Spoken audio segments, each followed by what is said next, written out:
Hi, and welcome to Lowcountry Lowdown. Yes, we're here with our friend Amber and the Sea Turtle Patrol. Oh my gosh, I'm so sad. The season's almost over.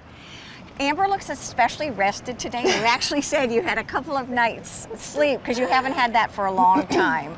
Share with us what the end of the season looks like. Well, we aren't quite there yet. We still have 65 nests on the beach, and this one that we're standing next to hatched last night, so it'll be one of those that we'll inventory in a couple of days. But when we're done with all of that, we do get a break, but there's still, just like yesterday, yes. We've got stranded turtles that need to go to Charleston. It's never a dull moment in the turtle world.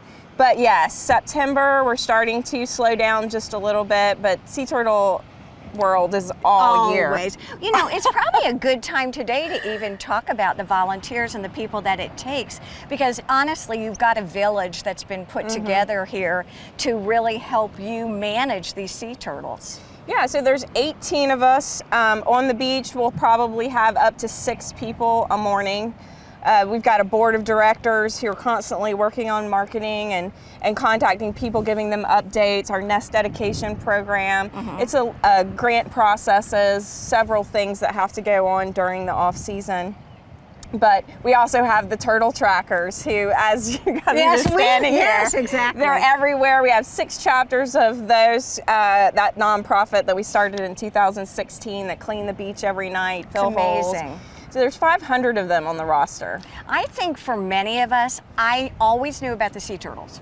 Knew about Sea Turtle Patrol, knew you, but I didn't realize how comprehensive the program was, how many people from the Lowcountry it really involves, and the actual work and scientific research that you all do. Can you share with the folks just a little bit, if they haven't had a chance to take a look? Go back and look at the YouTube videos on WHHI because they really are pretty spectacular. Maria and I have had the opportunity to actually experience some of this with you, and we feel so grateful for it because it is it changes your life a little bit when you see things like that. It definitely changed mine. Yes, it did. Several years ago. It's been 25 years now. You know, it's a situation where the passion that you have for it is what keeps you going. Yeah. And we really started to dig deep into this when we started our nonprofit in 2018. So Turtle Patrol had been going on. But when we were official, we really started the research and the public outreach and things that we could do with grant funding. Exactly. For the people who may not know what they do, and I'm not going to say it because I feel like I've learned from the best, but talk a bit about the DNA and what you actually do with the turtles. So that program started a while back, 2010, and we take a DNA sample out of every nest. It goes to the University of Georgia through the Department of Natural Resources. And with that information, we know every single female that has set flipper on Hilton Head and any beach in Georgia, South Carolina, and North Carolina in the last decade.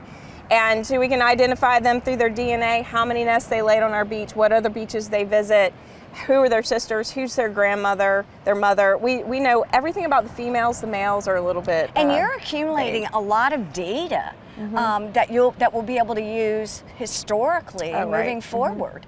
Right, so sea turtles don't nest until they're 30 years old, so we'll know who comes back to our beach in 20 more years. Well, didn't you say there was one mom, and I know we've only got about 30 more seconds, one turtle that's come back maybe 3 generations? Myrtle is a super mom. She's got daughters that are nesting here, so she comes to Hilton Head only, and she lays every other year instead of every couple of years. She's a really spectacular lady.